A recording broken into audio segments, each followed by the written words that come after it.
আসসালামু আলাইকুম রহমতুল্লাহি ওবরাকাতু।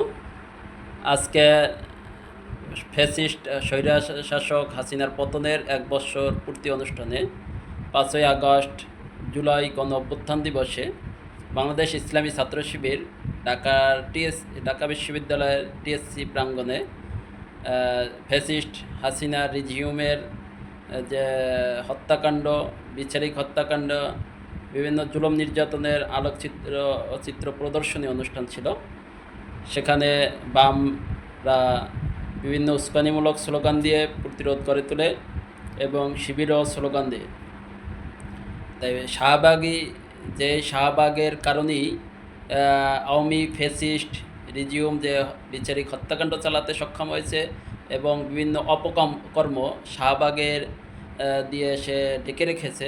সেই শাহবাগীরা আজ আবার আওয়ামী লীগকে আশ্রয় প্রশ্রয় দেওয়ার জন্য মাঠে উঠে পড়ে লেগেছে। এই শাহবাগীদের সুরে যখনই অন্য কোনো দল সমর্থন দিয়ে কথা বলে, তাহলে এটাই প্রমাণিত হয় যেন তারাও শাহবাগের উত্তরসূরিদের আশ্রয় প্রশ্রয় দিয়ে আওয়ামী লীগকে আবারও পুনর্বাসন করার চেষ্টা করতেছে।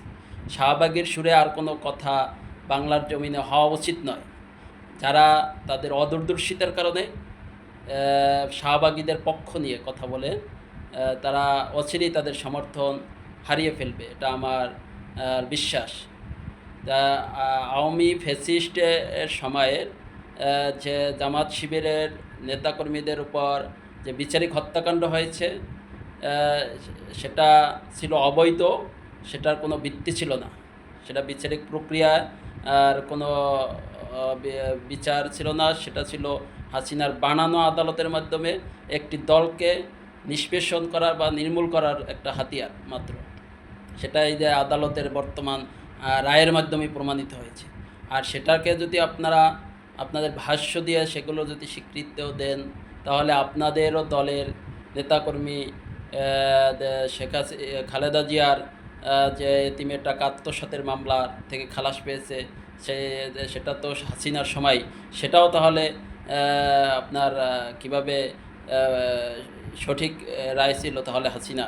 তারপরে তারেক জিয়াকে অবৈধভাবে সাজা দেওয়া হয়েছিল, সেটা থেকে এখন খালাস পেয়েছে, সেটাও কি তাহলে হাসিনার সময়ে বৈধ ছিল?